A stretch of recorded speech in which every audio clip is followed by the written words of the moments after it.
A observação atenta da realidade de nosso mundo demonstra que existe uma relação cada vez mais íntima entre todos os povos. Sem dúvida, os elementos físicos necessários à sobrevivência dos seres humanos vinculam-nos numa mesma condição. Nos momentos críticos da história da humanidade, os elementos espirituais que unem o gênero humano vêm sendo revitalizados por seres conhecidos como profetas, messias e avatares. Este fenômeno de regeneração espiritual está ocorrendo novamente em nosso planeta, e aqueles que estão atentos começam a escutar. A mensagem é de Bhagavan Sri Satya Sai Baba, reverenciado por milhões de pessoas como representante da divindade na Terra, uma encarnação divina, um avatar. O London Times o descreve como o santo mais importante dos últimos séculos. Sai Baba mesmo diz que sua vida é sua mensagem. A sua vida é um livro aberto, convidando à devoção mediante o questionamento e o uso da razão, não através da fé cega, mas depois de minuciosa observação e análise de sua vida.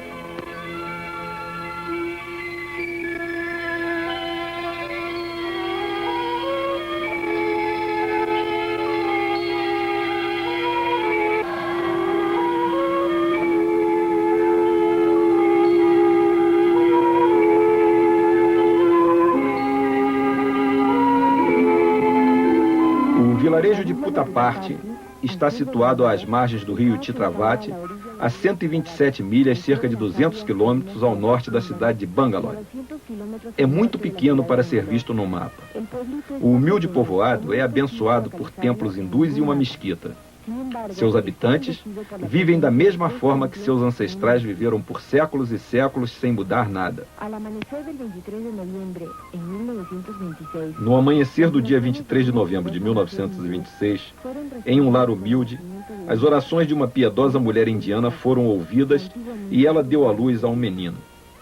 Testemunhas recordam-se de que instrumentos musicais pendurados nas paredes começaram a tocar sozinhos. Lembram-se, igualmente, de uma cobra misteriosa, sinal tradicional de Shiva, encontrada debaixo dos panos que serviam de cama ao recém-nascido. O menino foi chamado Satya Narayana Raju. Satya, em sânscrito, significa verdade. À medida que o pequeno Satya crescia, tornava-se cada vez mais evidente que era diferente das outras crianças. Seus companheiros de brincadeiras o chamavam de Guru. Ele lhes ensinava a entoar cânticos devocionais e os dirigia. Frequentemente os divertia ao materializar caramelos e balas que retirava de uma bolsa vazia. Esta milagrosa habilidade de criar objetos a partir do nada, de transformar a matéria à vontade e de curar enfermos, manifestada quando ainda criança, se mantém atualmente para assombro de todos que a presenciam. Em maio de 1940, aos 13 anos de idade, o jovem Satya deixou de lado seus livros escolares e anunciou à sua incrédula família que ele era a reencarnação de um santo chamado Shirdi Sai Baba. Embora este santo fosse desconhecido naquela ocasião, na região de Puttaparthi, era muito respeitado e adorado no norte da Índia, tanto por muçulmanos como por hindus. Tinha como característica vestir-se como um muçulmano e levava cinzas em sua fronte como fazem os hindus. Dormia uma noite em um templo e outra em uma mesquita. Naquela época em que as rivalidades religiosas causavam guerras, ele conseguiu a união, a paz e o respeito mútuo entre as distintas religiões. Para tanto, pregava com o seu exemplo. Estando próximo de morrer, Sai Baba de Shirdi anunciou a seus devotos que reencarnaria 8 anos depois. Efetivamente, 8 anos mais tarde, nasceu Satya Narayana Raju. Após ter revelado sua verdadeira identidade, o jovem Satya disse a seus pais que ele não mais lhes pertencia. Explicou que seus devotos os estavam chamando e que havia chegado o momento de se reunir a eles. Em outubro do mesmo ano, deixa a escola e a fama de Satya começa a crescer. À medida que mais e mais pessoas começaram a se aperceber de sua natureza excepcional, ele anunciou: "Vocês têm agora acesso à minha presença. Porém, dentro de poucos anos, haverá tal multidão que vocês só poderão me ver a muitas milhas de distância." Em pouco tempo, a fama do jovem Satya começou a se estender. Ao completar 20 anos, seu irmão mais velho, professor numa localidade vizinha, escreveu-lhe uma carta na qual manifestava sua preocupação pelos perigos inerentes à fama e à atenção pública.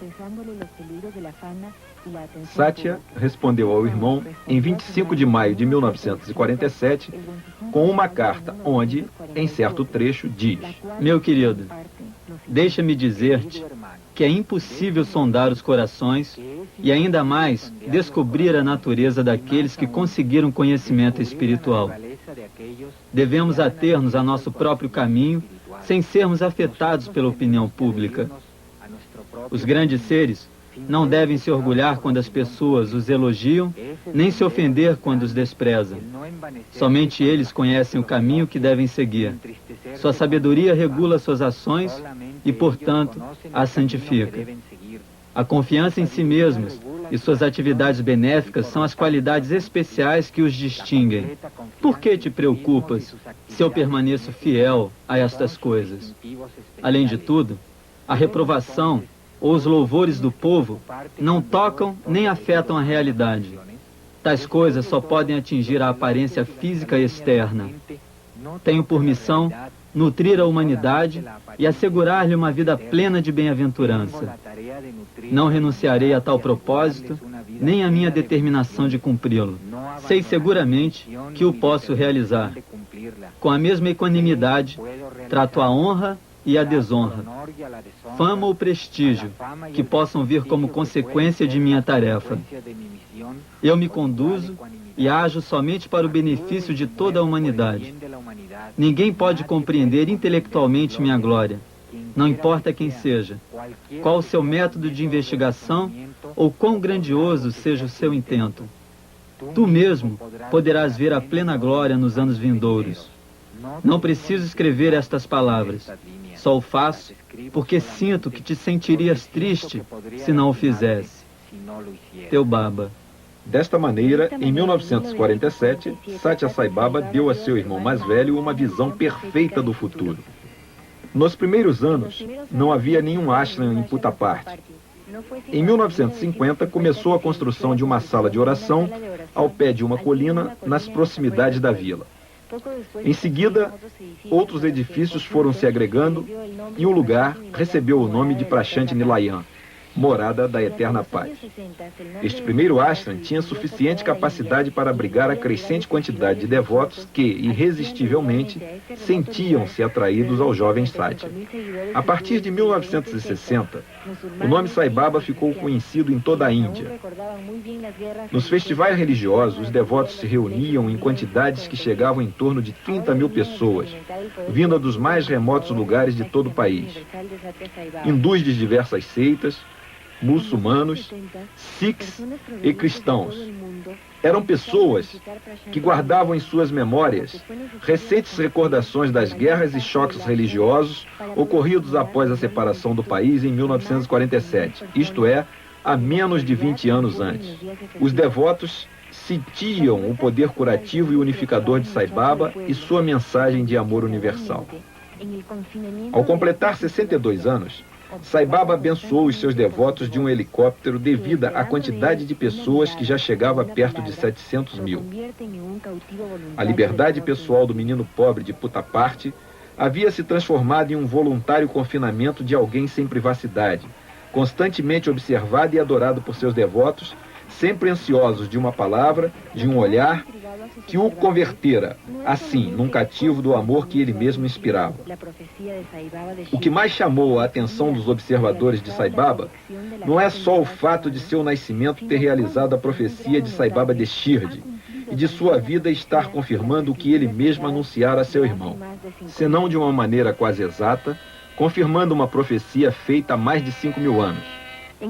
No Mahabharata, que é, digamos, o Antigo Testamento hindu, o Senhor Vishnu, preservador e protetor do universo, prenunciou a Kali Yuga, era que corresponde a nosso tempo, cujas características seriam a degradação moral e espiritual, a corrupção política, a opressão sobre as massas, a hegemonia da falsidade e da hipocrisia. Disse então o Senhor Vishnu: quando o mal prevalecer na terra, eu mesmo nascerei na família de um homem virtuoso, para restaurar a tranquilidade e exterminar a maldade. Na época de Kali, tomarei a forma humana de um avatar de cor escura. Eu nascerei numa família do sul da Índia. Este avatar terá imensa energia, grande inteligência e todos os poderes. Os objetos que este avatar necessitar para o cumprimento de sua missão estarão à sua disposição instantaneamente, tão logo precise ou deseje. Será um vitorioso pela força única de sua virtude. Restabelecerá a ordem e a paz no mundo. Inaugurará uma nova era de verdade e estará sempre rodeado de pessoas espiritualizadas que o adorarão. Ele será como o vento sobre a terra. Os seres o imitarão. Sua conduta trará paz e prosperidade. Os homens desfrutarão felicidade na prática de rituais religiosos. Centros educacionais e a educação espiritual e temporal, assim como templos, reaparecerão em quantidade. Os ashrams estarão cheios de homens apegados à verdade. Os governantes da terra governarão virtuosamente seus países. A fama deste avatar será esplendorosa. Esta profecia está no Vishnu Purana, antiga escritura, na qual ainda se menciona que o avatar terá poderes sobre-humanos e os usará para estabelecer uma nova era da verdade. Acrescenta ainda: seus pais serão devotos de Vishnu e viverão em um povoado onde seus habitantes expressarão devoção pelo aspecto de pastor de vacas do Senhor Krishna. De fato, a mãe e a avó de Sai Baba veneravam o aspecto de Vishnu chamado Satyanarayana muito antes do nascimento de Sai Baba. E Puttaparthi era antigamente chamada Golapali, que significa Casa dos Vaqueiros. Desta forma, a vida de Bhagavan Sri Satya Sai Baba parece cumprir atualmente as profecias e escrituras da Índia milenar.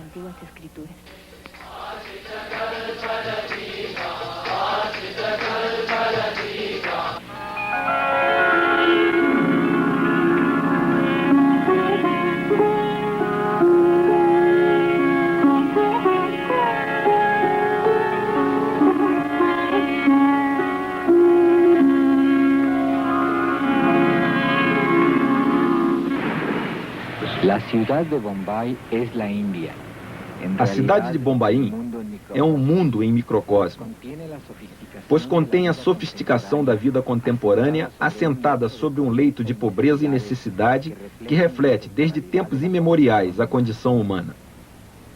O ensinamento espiritual de Sri Satya Sai Baba é dirigido de forma clara e direta ao coração de todas as pessoas. A dificuldade principal não está em compreendê-la, mas em praticá-la na vida diária. Em agosto de 1976, Sai Baba concedeu sua primeira entrevista a um jornalista. O entrevistador era o Sr. Karandia, editor-chefe da revista semanal chamada Blitz, impressa em Bombaim, com uma tiragem de vários milhões de exemplares. Karandia era um reconhecido marxista e se considerava um sofisticado ateu, com nenhum interesse nem respeito pela tradição espiritual de seu povo. Sua revista refletia suas atitudes. Sua decisão de viajar ao sul da Índia para visitar Sai Baba foi resultado de um desafio feito por um colega, o qual lhe manifestou ser inconsistente considerar-se ele um jornalista objetivo se já havia formado uma opinião pré-concebida sem ter conhecido Sai Baba pessoalmente. Durante sua estada no ashram, Baba o chamou para uma entrevista pessoal. Posteriormente, o jornalista publicava: Baba não só irradiava poderosas emanações de algo que eu só posso descrever como amor e graça espiritual, mas me deixou assombrado com seu conhecimento dos menores detalhes de meu trabalho e de minha vida particular. Também parecia conhecer, antes que eu as formulasse, todas as perguntas que eu havia pensado em fazer. Tão logo eu começava a esboçar uma pergunta, ele me detinha com uma suave palmada no joelho e começava a me responder. Nunca cheguei a completar uma pergunta, porém, obtive todas as respostas. Muitas das seguintes frases foram extraídas desta entrevista.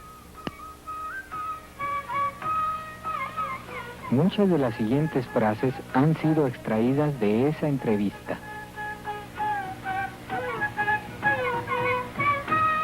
Deus é o homem, e o homem é Deus. Todos temos algo de Deus dentro de nós, a centelha divina. Os homens são divinos como eu. A diferença é que não têm consciência de sua divindade. Eles chegaram a esta prisão kármica, o corpo físico, através dos erros de muitas vidas. Eu, ao contrário, tomei esta forma mortal por minha livre vontade. Eles estão escravizados ao corpo, enquanto eu sou livre de ataduras. Os homens são levados daqui para ali, impulsionados por seus desejos, enquanto eu não tenho desejo algum, exceto o supremo e único desejo de torná-los a todos livres de desejos, seres sem pesares nem sofrimentos.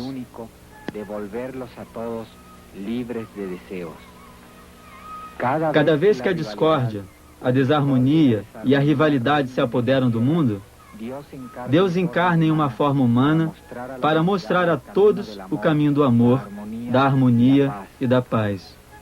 Um avatar assume a forma humana e se comporta como tal para que a humanidade possa sentir um parentesco com o divino e, ao mesmo tempo, se eleva a alturas divinas para que esta mesma humanidade possa alcançar Deus.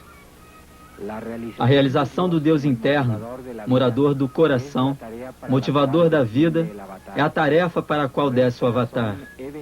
Por isso, em minha presente forma de avatar, vim com a totalidade dos poderes de Deus sem forma para corrigir o homem, para elevar-lhe a consciência e para reconduzir os homens ao correto caminho da verdade, da retidão, da paz e do amor à divindade. O vibhuti que eu materializo é a manifestação da divindade e tem um poderoso significado. É o símbolo da natureza cósmica, imortal e infinita de Deus. O Atma, ou Espírito, é o que resta quando tudo o que é mundano, transitório e mutável é queimado. É, em primeiro lugar, um símbolo do ciclo vida-morte, no qual tudo finalmente se reduz a cinzas. És pó e ao pó voltarás. Cinza ou pó é a condição final de todas as coisas. Já não pode sofrer nenhuma mudança posterior. No contexto espiritual, as cinzas sugerem àqueles que as recebem a necessidade de renunciar a todo desejo material e queimar todas as paixões, todos os apegos e tentações no fogo da devoção. No contexto espiritual, as cinzas sugerem àqueles que as recebem a necessidade de renunciar a todo desejo material e queimar todas as paixões, todos os apegos e tentações no fogo da devoção, que torna as pessoas puras em pensamentos, palavras e ações. É pela vontade de imprimir esta lição em suas mentes que materializo cinzas para aqueles que vieram a mim com amor e devoção. Como as outras materializações, as cinzas atuam como um talismã, curando as enfermidades e dando proteção aos que dela necessitam. É o símbolo da divindade. Portanto, é muito diferente dos truques dos mágicos. Meus poderes são para proteger, curar, salvar as pessoas e materializar objetos. Esses poderes originam-se diretamente da vontade de Deus e só podem ser exercidos por um avatar. Um avatar é reconhecido por 16 características. Um avatar se reconhece por 16 características. As 15 primeiras são controle das 5 funções e dos 5 sentidos do corpo e o controle dos 5 elementos da natureza. Estas qualidades são alcançáveis através de práticas e disciplinas espirituais, mas não a 16ª, que não é produto de desenvolvimento espiritual humano, mas a revelação da descida e encarnação da divindade, e manifesta-se nos poderes milagrosos de Sai Baba. Esta característica se chama onisciência, onipresença e onipotência. Ela é a consciência infinita. Omnipresencia e omnipotência. É a consciência infinita. Einstein reconheceu a lei natural que expressa que a energia é igual à matéria multiplicada pelo quadrado da velocidade da luz, corroborando então o antigo preceito Yogi que afirma serem a matéria e a energia as duas faces da mesma moeda. Assim, a ciência começou a conhecer a matéria como energia condensada que se move ao longo de uma constante e contínua mudança de forma. A transformação da matéria em energia e de energia em matéria ocorre com a velocidade da luz, no domínio da luz, aquela mesma luz que foi reconhecida através do tempo em todas as religiões como energia divina. Um avatar é capaz de materializar e desmaterializar objetos, de dirigir sua consciência através do cosmos, de se mover com a velocidade da luz, e de usar os poderes da luz em sua missão na Terra sem estar limitado pelo corpo físico ou pelas leis da natureza. Sua consciência é una com a energia primária da criação. Para alguém com infinita consciência, livre no espaço e no tempo, o que para vocês é milagroso, para ele é um simples jogo de forças primárias. Agora, veremos Sai Baba aceitando cartas nas quais seus devotos lhe pedem ajuda e bênção. Sai Baba diz: os milagres que faço pertencem ao campo infinito do poder divino. Eles são a evidência de minha divindade. De forma alguma, devem ser tomados como exibição. Todas as exibições de magia, como sabem, são feitas a troco de lucro. São truques de uma classe de mágicos e constituem uma forma legalizada de embuste. É o caso de mudar um objeto de um lugar para outro com uma rápida manobra da mão. Não envolvem poderes, siddhis, nem são milagres. O que eu faço é absolutamente diferente. É um ato de criação, não é magia. Não busco recompensa e não iludo ninguém, transportando objetos de um lado para o outro. Ao contrário, eu os crio. Mais uma vez esclareço que não faço isto por necessidade, nem para ostentar meus poderes. Para mim, isto é uma espécie de cartão de visitas, para convencer as pessoas de meu amor por elas e, em retorno, conseguir despertar nelas devoção pelo divino. Como o amor não tem forma, utilizo as materializações para evidenciar o meu amor. É meramente um símbolo. Muitos desejam talismãs que simbolizem minha proteção. Então eu lhes dou. Quando estão com um problema, sentem a presença do anel, do relógio ou da pulseira. Recordam-se de mim e me chamam para que os ajude.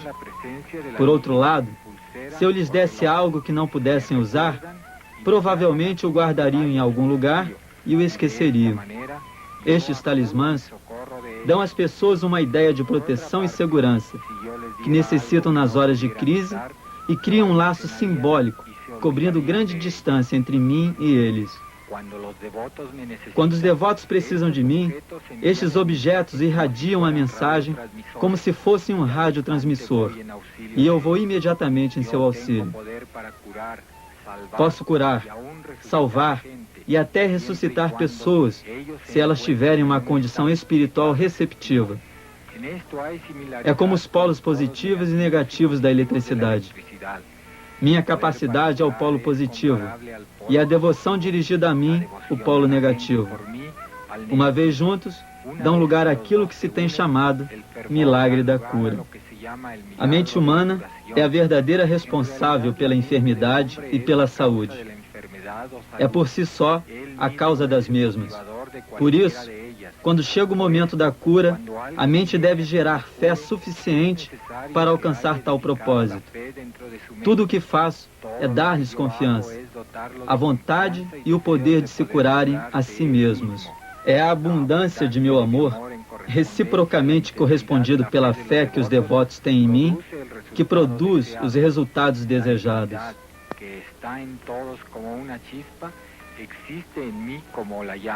A centelha da divindade, que existe dentro de cada um dos seres, é em mim uma chama magnificente que tudo engloba. É minha missão que esta centelha existente em cada um se converta em uma chama igual à minha. A primeira condição para este avivamento é que o receptor da graça esteja provido de devoção necessária. Aqueles que mantêm a presença de Baba em seus corações pertencem a esta classe de devotos. Eles vêm a mim, me veem, me escutam, experimentam meu amor por eles e o recebem com fervor. E desta maneira, convertem-se em parte de mim e de minha divindade. Para melhor esclarecer, dou-lhes este exemplo. Todos os que desejam obter pérolas do mar têm que mergulhar profundamente para buscá-las. De nada serve agitar com as mãos as águas perto da praia e dizer que no mar não há pérolas, ou que todas as histórias sobre pérolas são falsas. Da mesma forma, se uma pessoa quer ter o amor e a graça deste avatar, deve mergulhar profundamente e buscá-los em Sai Baba. Só então, ele se fundirá comigo e me levará no recôndito do seu coração. Hoje em dia, a maldade está de tal forma difundida que toda a humanidade poderia ser destruída num holocausto nuclear caso houvesse outra guerra mundial. É para evitar isto e para salvar o mundo desta catástrofe que este avatar veio. Há duas maneiras pelas quais o avatar pode ajudar as pessoas a evitar as calamidades. Uma é imediata, a outra é a longo prazo. Qualquer solução instantânea é contrária à lei fundamental da natureza e também contra a lei kármica de causa e efeito. A maioria das pessoas vive no mundo material de seus desejos e egos, que é governado por esta lei, e as pessoas colhem o fruto de suas ações. Isto leva à evolução ou involução de seu ser. Se o avatar interviesse diretamente, resolvendo seus problemas, paralisar-se-ia toda ação, todo desenvolvimento e ainda mais a evolução. Esta solução deve ser descartada por ser totalmente contra as leis naturais. A outra e mais efetiva alternativa apresenta uma solução a longo prazo, na qual o avatar conduz as pessoas para que elas mesmas alcancem um grau maior de consciência que lhes permita compreender a verdade das leis espirituais. Esta qualidade os ajudará a compreender a natureza e a lei kármica de causalidade. Os seres humanos poderão transcender o ciclo de causa e efeito que hoje os envolve como vítimas, e assim poderão dirigir e controlar as forças naturais. Prevenir calamidades tais como terremotos, inundações, secas, fome e epidemias. Se o avatar fizesse desaparecer imediatamente todas as calamidades, coisa que posso fazer e faço quando muito necessário, todo o drama da criação com suas leis kármicas sofreria um colapso. Estas calamidades ocorrem não pelo que Deus fez ao homem, mas sim pelo que o homem fez a si mesmo.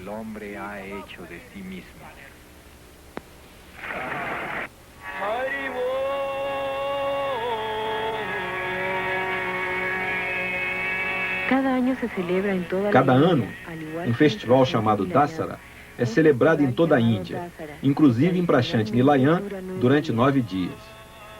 Diz Sai Baba que seus milagres não têm nenhum valor, porém experienciá-los sacode as pessoas, despertando-as da autogratificação e inclinando-as a uma vida mais espiritual.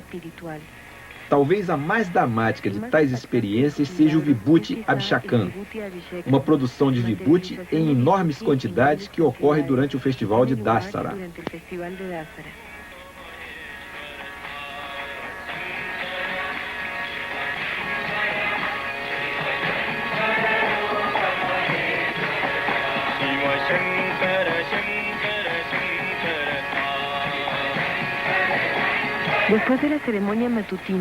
Depois da cerimônia da manhã, multidões se reúnem no auditório e Baba explica o significado do Vibhuti Abhishekam.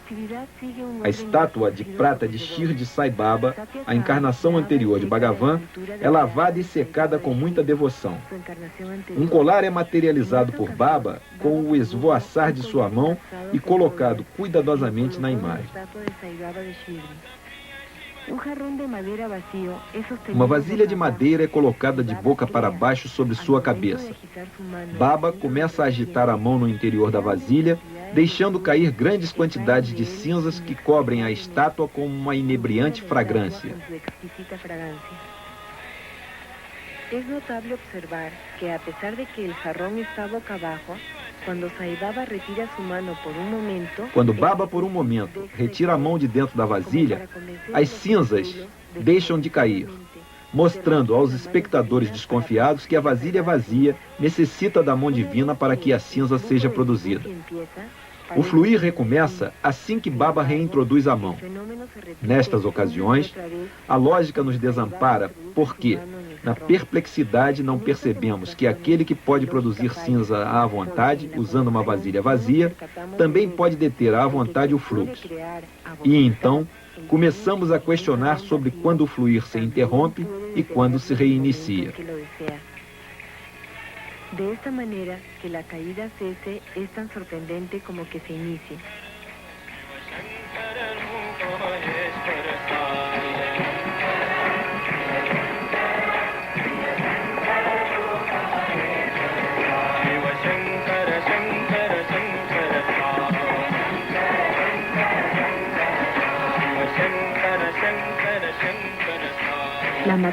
O Vibhuti pode materializar-se sobre as fotos de Shirdi Sai Baba e de Satya Sai Baba nos lares dos devotos da Índia e de outras partes do mundo.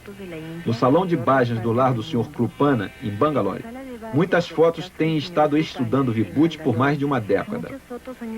O Sr. Krupana comentou a propósito deste fenômeno: sim, eu sou devoto de Baba.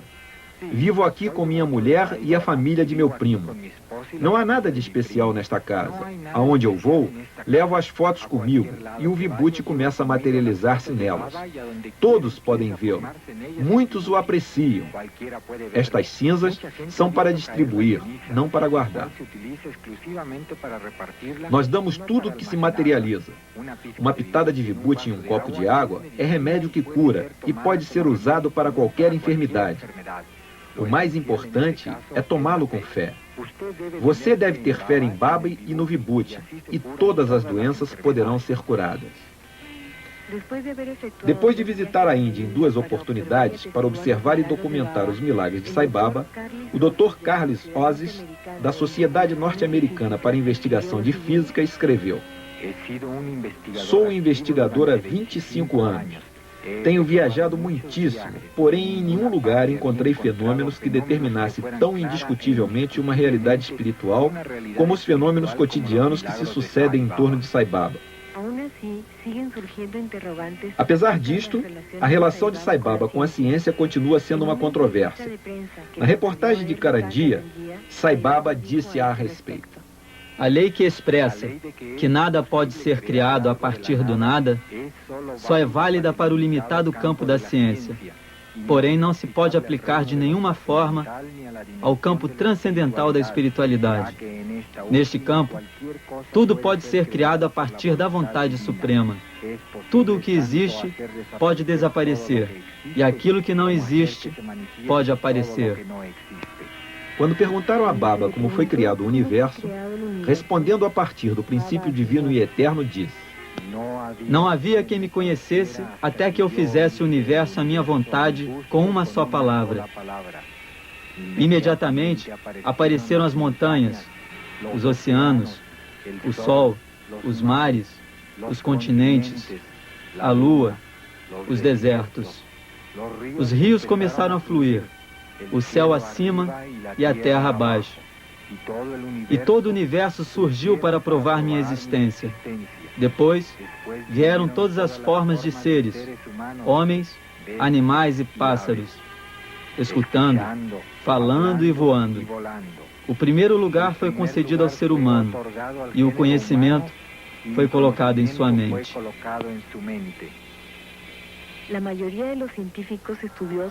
A maioria dos cientistas que estudam a estrutura e a evolução do universo estão de acordo com a tradição espiritual que fala de um vazio inicial. Eles podem estar muito próximos da verdade, pois eles creem que o universo é a expansão remanescente da explosão de uma concentrada massa de matéria criada há 20 milhões de anos atrás. Shri Satya Sai Baba diz: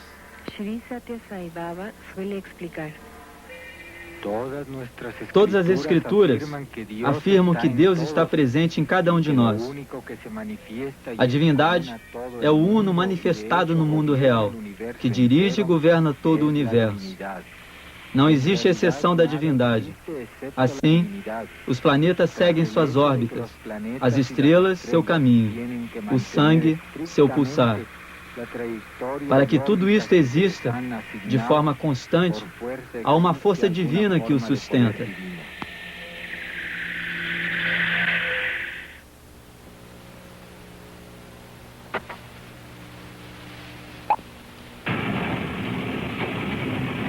...25 kilómetros al oriente de la ciudad de Bangalore, sobre la vía del ferrocarril que va a Madras, se encuentra Whitefield. A 25 quilômetros a leste da cidade de Bangalore, encontra-se Whitefield, onde Sai Baba possui um ashram chamado Brindavan. Ali, diariamente como no outro ashram, Sai Baba passeia entre os devotos que, sentados no pátio, em silêncio, esperam seu darshan, isto é, a visão e a presença do Avatar. Este acesso à presença de Baba é uma alegre surpresa para quem pensa no Avatar como uma pessoa inatingível. Uma figura que, por sua talla espiritual, parece remota y de una aproximación casi inalcanzable.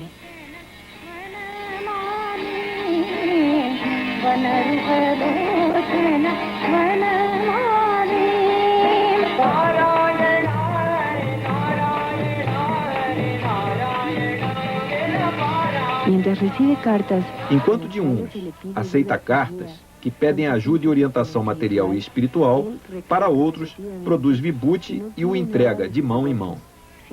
Baba repete constantemente que nada pede e nada quer de seus devotos, que não seja a entrega do seu amor.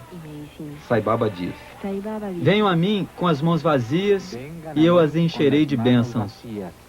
Se suas mãos estiverem cheias, como poderei enchê-las? Tragam-me todos os seus males e levem de mim tudo o que eu tenho, amor. Cultivem a virtude de ver todas as coisas movidas e motivadas por Deus. Por que temer, se eu estou aqui? Todos os pecados se diluem no momento em que recebem o meu darshan. Eu assumirei todas as suas cargas. Tomem de mim todas as bênçãos que possam. Deixem comigo todos os seus sofrimentos.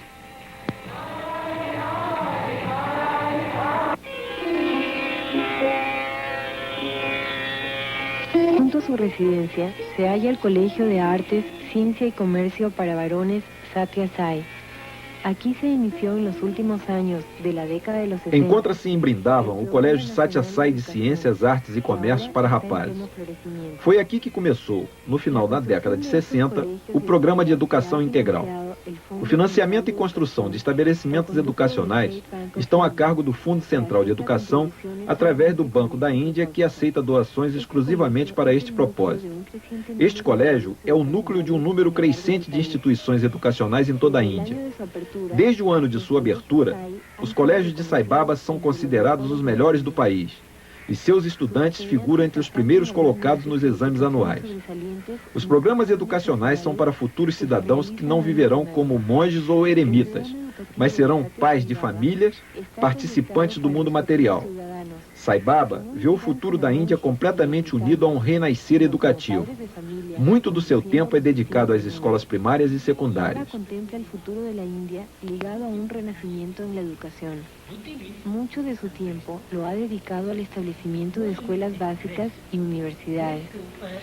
Sai Baba diz: estes estudantes estarão capacitados para ocupar o lugar de futuros líderes da Índia, equipados para retirá-la da pobreza e da ignorância. O caráter destas crianças deve crescer puro e firme. Deem a eles toda a confiança e a coragem de que necessitem para tornarem-se honestos, bons e seguros.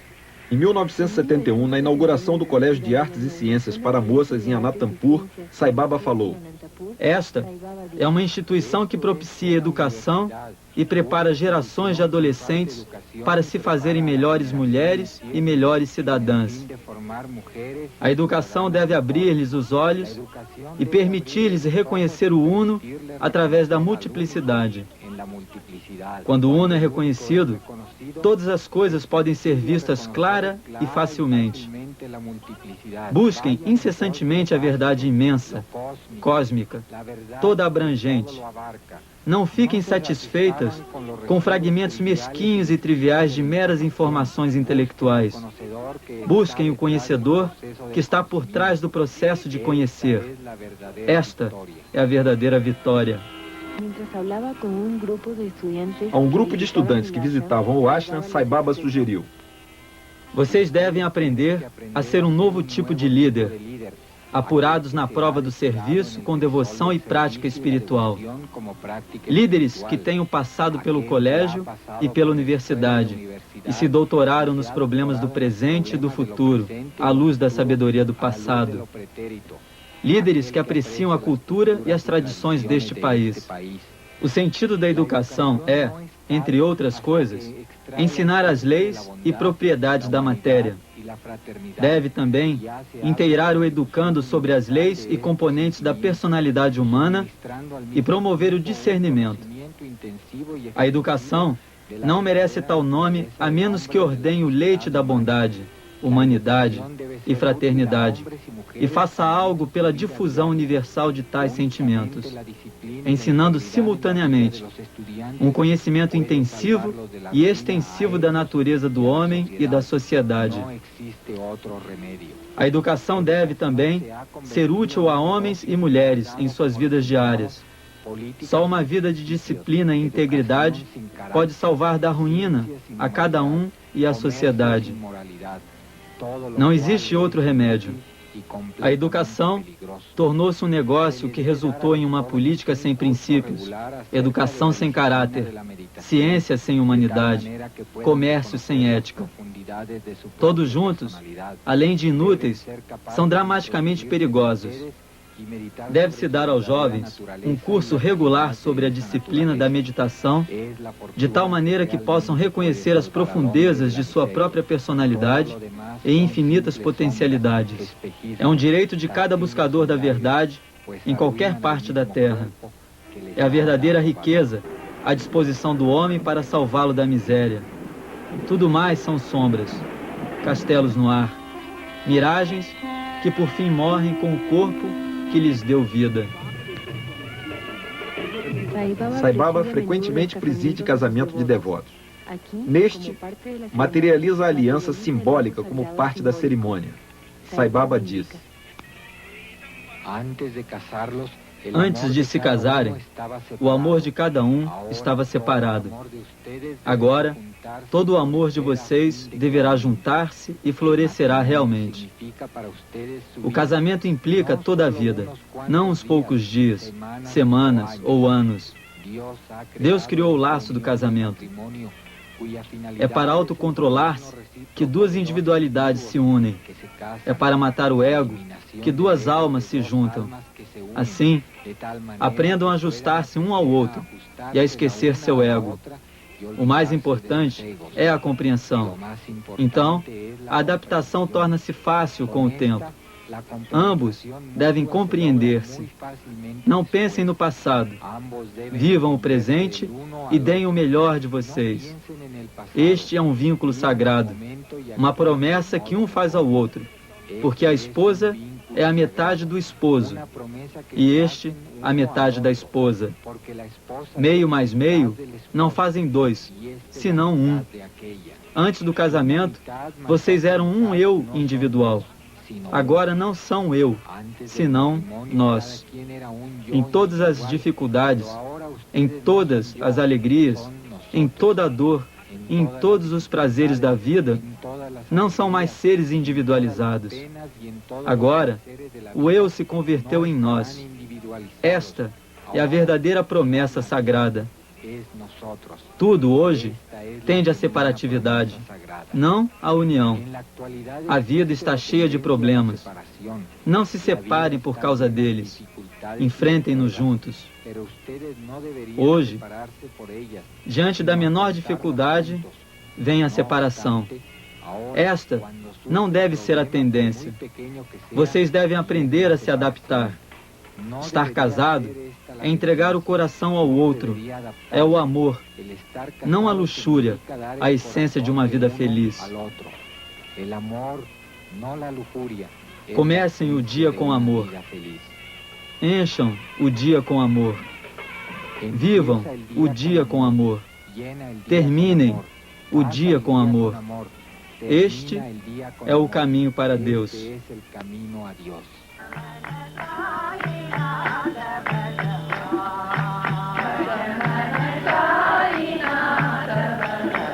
Sai Baba incessantemente enfatiza o laço fundamental que une todas as religiões. Adverte ele. Deixem que existam as diferentes crenças. Permitam-nas florescer. Que a glória de Deus seja cantada em todos os idiomas, em todas as diferentes melodias. Isto é o ideal. Respeitem as diferenças entre as religiões e reconheçam sua validade, de forma que não se extinga a chama da unidade. Eu não vim para falar em favor de alguma religião em particular. Não vim em nenhuma tarefa publicitária em proveito de alguma seita ou crença, ou causa religiosa. Tampouco vim para reunir seguidores de alguma doutrina. Eu vim para falar-lhes dessa fé universal e unificadora, este caminho de amor, este dever de amor.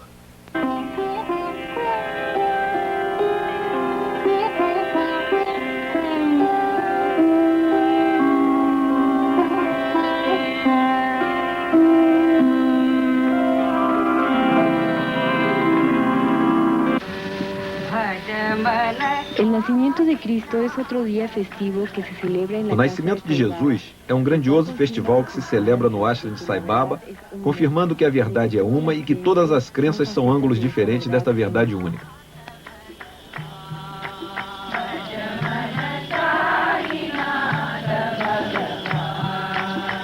El cristianismo y el hinduismo comparten la imagen del Señor cuidando su rebaño.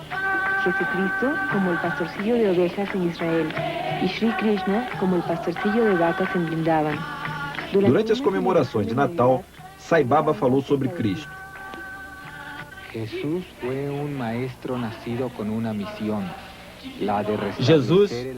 foi um mestre nascido com uma grande missão, a de restabelecer o amor, a caridade e a compaixão no coração dos homens. Ele não teve o menor apego ao corpo ou pelo ego. Não lhe afetavam nem os ganhos, nem as perdas, nem a alegria, nem a tristeza. Seu coração atendia aos clamores dos angustiados e aos apelos e desejos de paz e fraternidade. Percorreu a terra predicando sua missão de amor e doou sua própria vida em sacrifício pela humanidade. Ele via Deus dentro de si. Na Índia, sua permanência nos monastérios dos Himalaias foi venturosa. Por sua qualidade de mensageiro divino, declarou que era filho de Deus. Mais tarde, estabelecido na consciência do Atma, afirmou: eu e meu Pai somos um.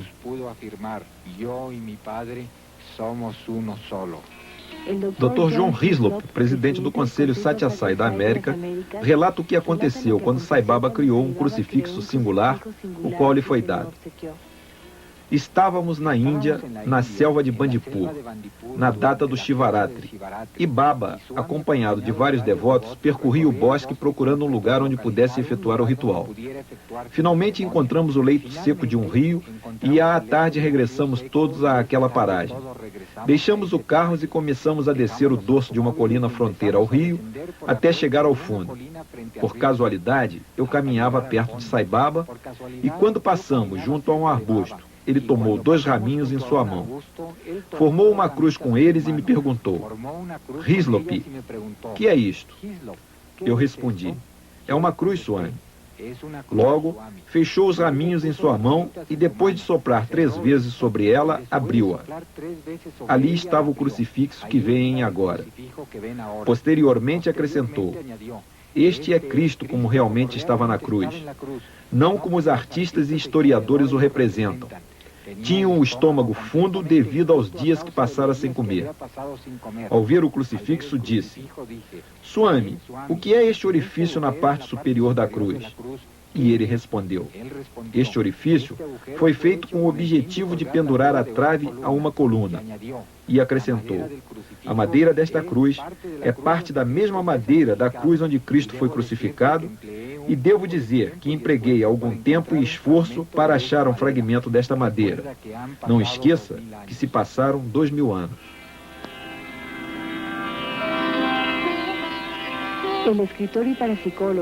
O autor e parapsicólogo Frank Barnowski, ligado a diversas universidades do Arizona, é um cientista que se dedica ao estudo das auras que formam o campo biomagnético ao redor do corpo humano. Neste exemplo, na fotografia Kirlian, podemos observar claramente a aura, a qual pode ser analisado para determinar o nível da energia, o estado emocional e a saúde de uma pessoa.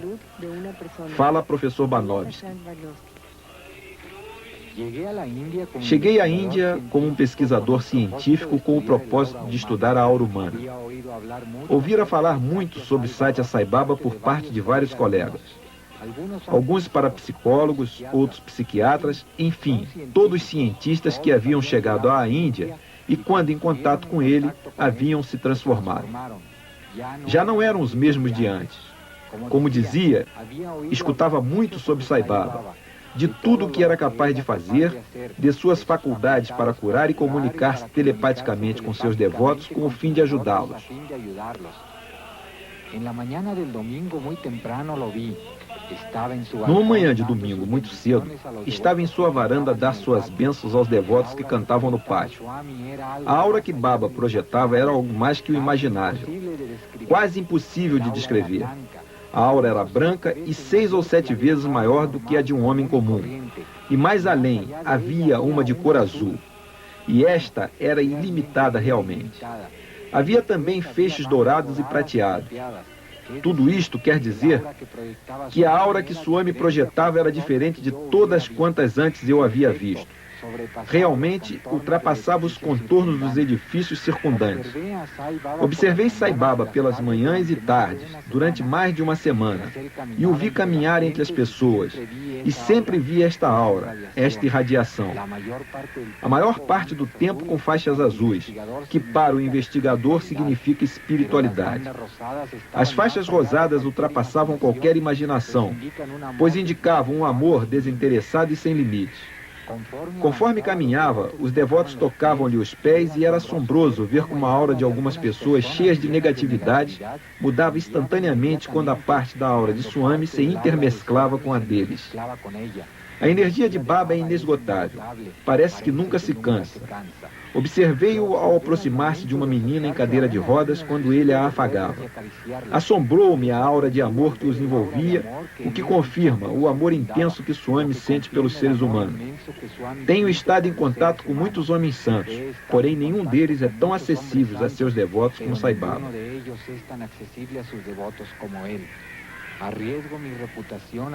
Sei que arrisco minha reputação científica com o que eu vou dizer. Porém, fazem 2 dias que olhei os olhos de Sai Baba e nele contemplei um esplendor que jamais vira e tive a certeza absoluta que olhei a luz da divindade em seu rosto e já não tenho a menor dúvida. Segundo minha apreciação, Sai Baba é exatamente o que parece ser.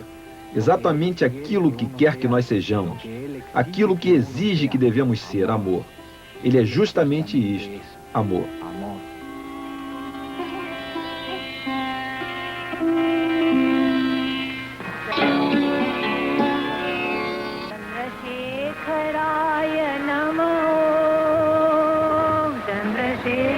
Frequentemente, Sai Baba lembra a seus devotos: uma vida isenta de desejos conduz o homem à divindade, e os que procuram minha graça devem renunciar ao desejo e à ambição. As riquezas se tornam tentações fatais, são fonte e causa da servidão humana.